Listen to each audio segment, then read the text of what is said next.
It's really weird to just read this, and I don't know how to put the voice for it really yet, but I'm having a good time, and this is the only way I really can communicate the actual thing I'm meaning to say for now. Like, I wanna eventually be able to just talk to you, but for now you're getting this written version of, yeah, splurting my knowledge on paper or screen.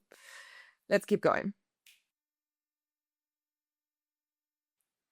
Hello, hello. I am back with yet another article that got published a few days ago, actually, on the 11th of December, and today is the 17th. Actually, I posted number 2 today, so I'll have number 1, the one I'm going to read you out now, and number 2 linked down in the description. The other day, reflecting on the things I've learned this past year and how they relate to the path of small creators on this oh so saturated and loud space of online content creation. I went back to some journaling entries from morning free flow sessions I'd done in January and February. This result became too long for one piece only, so I've decided to split it up into 5 episodes. Some of them I've outgrown, some of them I still struggle with, but my perspective on them and how I handled them has changed over this past year. So maybe, just maybe, they help you make better sense of your path as well. It's a series of wins. So episode 1, you want the outcome, but don't want to do the work. Episode 2, you start doubting more than you believe. Episode 3, you want it all, but really don't need any of it. Episode 4, the need of creating drains your creative purpose. And episode 5, you remember why you dared to begin. So, as you may notice or not, the order of the series is supposed to guide you through a full year of growth and setbacks and leave you with the sensation of possibility and motivation, guiding you towards that deep intuition that made you start in the first place and ideally keeps you going. If you know, you know. There is a particular kind of fear that only small creators know, the fear of being seen for the first time. It sits somewhere between I want people to find me and God, I hope no one sees this. Yep, that sounds contradictory, and only the ones who have dared to create something they care about and shared it online or in person will understand what I mean. Ask any creator who works with purpose and they'll tell you the same thing. They want impact, not exposure. They want recognition, not fame. They want connection, not surveillance. Many people want to help. They don't want to be stopped by strangers in the supermarket while buying milk in their pajamas because it was laundry day.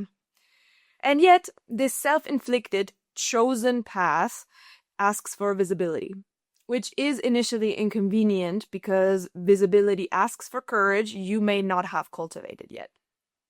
So you stall. You want the outcome, the career, the freedom, the stability, the meaning, but not the path, the responsibility, the emotional risk, the consistent output, the potential embarrassment. This is where most creators quietly quit, before they were even seen as anything. Not because they're not capable, but because they start to think their resistance is a sign of weakness instead of what it really is. A sign of outgrowing yourself. What do you want? If we're honest, the fear isn't really being seen. It's being misunderstood, misinterpreted, and misjudged. It's someone out there thinking, wow, she really thinks she's something, or who does she think she is, or this is so ridiculous. It's Aunt Tammy at Christmas stirring her tea politely and asking, so how's your little online project? In that tone that carries doubt, mockery, and preoccupation. The truth is, we don't fear exposure. We fear exposure without purpose. Being visible means people see parts of you you don't get to explain, contextualize, or justify. Personally, for someone who likes to stay somewhat private, who values their inner world, who doesn't want to share every detail of her life, this feels like being cracked open in public. These first few articles seem absolutely random to me now, but they were necessary to understand what I want to talk about and what I enjoy talking about. The attachment style one is nice. The introduction article has been a great foundation for other content, so I was just jumping back into it and seeing what I can use from it. But at this point, I already don't like it anymore and I feel like writing a new one. I'm working on a introduction carousel for Instagram, but I've had more fun editing all the photos than like making the text for it. I think I'm still gonna use it, but it's been really fun to edit. Let's keep going. I just realized I always look at the stupid monitor instead of but yeah, okay. Avoidance is poison. And still you delay starting, you start and then freeze, or you get stuck in a preparation loop. Always perfecting, never releasing. You convince yourself you're not ready, that things are still developing, that you launch once you feel everything makes sense. If I've learned just one thing this last year, it's that clarity is not your baseline and it forms by acting on ideas. This is you, wanting to enter in the room, but refusing to step through the door. It isn't laziness, it isn't incompetence, it isn't lack of ambition. It's fear of losing time. Because if you choose the wrong thing or fail publicly or commit to something that doesn't bear fruit, you might lose the freedom you already have. And for a person who deeply values autonomy, that's worst case scenario.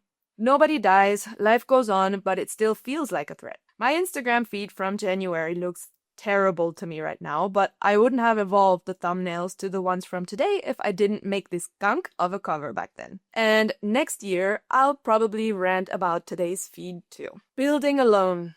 Here's the contradiction. The more you want your life to expand, the more you have to risk losing parts of the life you currently know. Growth demands trade-offs. Evolution demands discomfort. Action comes with chaos, and you feel the pain of that change instantly without anyone to share it with. People around you don't understand what you're doing or are not interested in this side of you. That leaves all those new experiences to be digested alone without much constructive feedback. And we all know we can be our harshest critic. All your core necessities clash with desires. Freedom against structure, intuitive flow against measurable results, and novelty and stability. There's 100 futures to be lived and so little time. Every day, your mind throws in a new idea, a new angle, a new passion, a new possibility. Shiny object syndrome is real, and how are you supposed to choose between all the opportunities and interests? Committing to a single path feels like betrayal of the others. The key is not to get nauseous with your own mind running at 200 kilometers an hour. Take it as proof of how alive your creativity is. Create for creation's sake sometimes, and keep the directed energy for your passion project that is supposed to eventually finance your lifestyle. If it was easy, or if there was one right way to do it, believe me, we'd all know about it. There is tons of advice online, millions of courses you can take, or videos on YouTube you can watch. Eventually, all of them start sounding the same. Finding your niche or niche because people seem to still not know how to pronounce the frickin' word. And yes, Ikigai, intersect your interests with what you're good at, what the market demands, and what is trending right now. Yes, these are all valuable lessons, and for some, this approach will work. Perfect. And for those who have made countless lists, brainstormed for hours to define their mission and vision, maybe after round 5, it is time to actually see what happens when you do press publish. You don't overcome this fear by thinking about it. You overcome it by stepping over it. And the beautiful irony is this. The path you avoid because you fear losing time is the one that actually saves you time. Avoiding the work is what drains. Doing the work, as imperfect, chaotic, unglamorous it may feel, is what builds the life you want. You don't need to be fearless. You need to be willing. Remember, nobody is judging you as harshly as your mind. Nobody is paying as much attention as you think. Nobody cares if the early versions are cringe. Nobody is waiting to laugh at you. And nobody even remembers half the things they ever saw online. And even if they do, their opinion doesn't make up your essence. Your character does. You don't need to share everything. You don't need to be fully seen. You don't need to expose your entire inner world. You just need to show enough of yourself for people to meet you. That's it. Visibility doesn't require vulnerability. It requires presence and insight.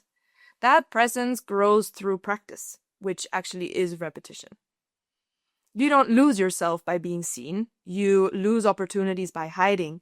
You lose clarity, momentum, direction. You lose time, the thing that you were trying to save. The real privacy isn't in silence, it's in choosing a part of yourself you want to bring forward. Your story, your voice, your work, they're not a performance, they're a gateway.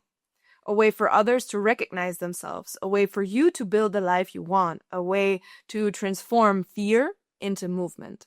The outcome you dream about exists, and the path that you fear is the price. But the good news is you don't have to walk it perfectly. You just have to walk. So at the end, I always leave some questions that you may answer for yourself at home in the privacy of your thoughts, writing it down, whatever you please. If you do feel like sharing in the comments or in a direct message, I love connecting with people online. So just shoot and we can have a conversation about it if you do want to. So here are my questions. What changed for you and how you approach your process this past year? What fear did you overcome through action? And if you trusted that future self would thank you for starting today, what would you begin? All right, don't miss episode 2 of this 5-part series. Okay, this is it. Again, still super weird reading this. I don't know how it is for you to like not have me look at you, but like looking into this hole is also really weird. So I'd rather stick to the computer. But we'll see what we come up with in the next few weeks. But I'm already excited to read the other article. Maybe I'll sling it in right now. No, I don't have enough time. I need to go. I'm leaving for a coffee cupping here in Madrid that is organized by a really good friend of mine and is in the new opening of the Ola Roastery in Carabanchel. So yeah, I'll go now. Bye.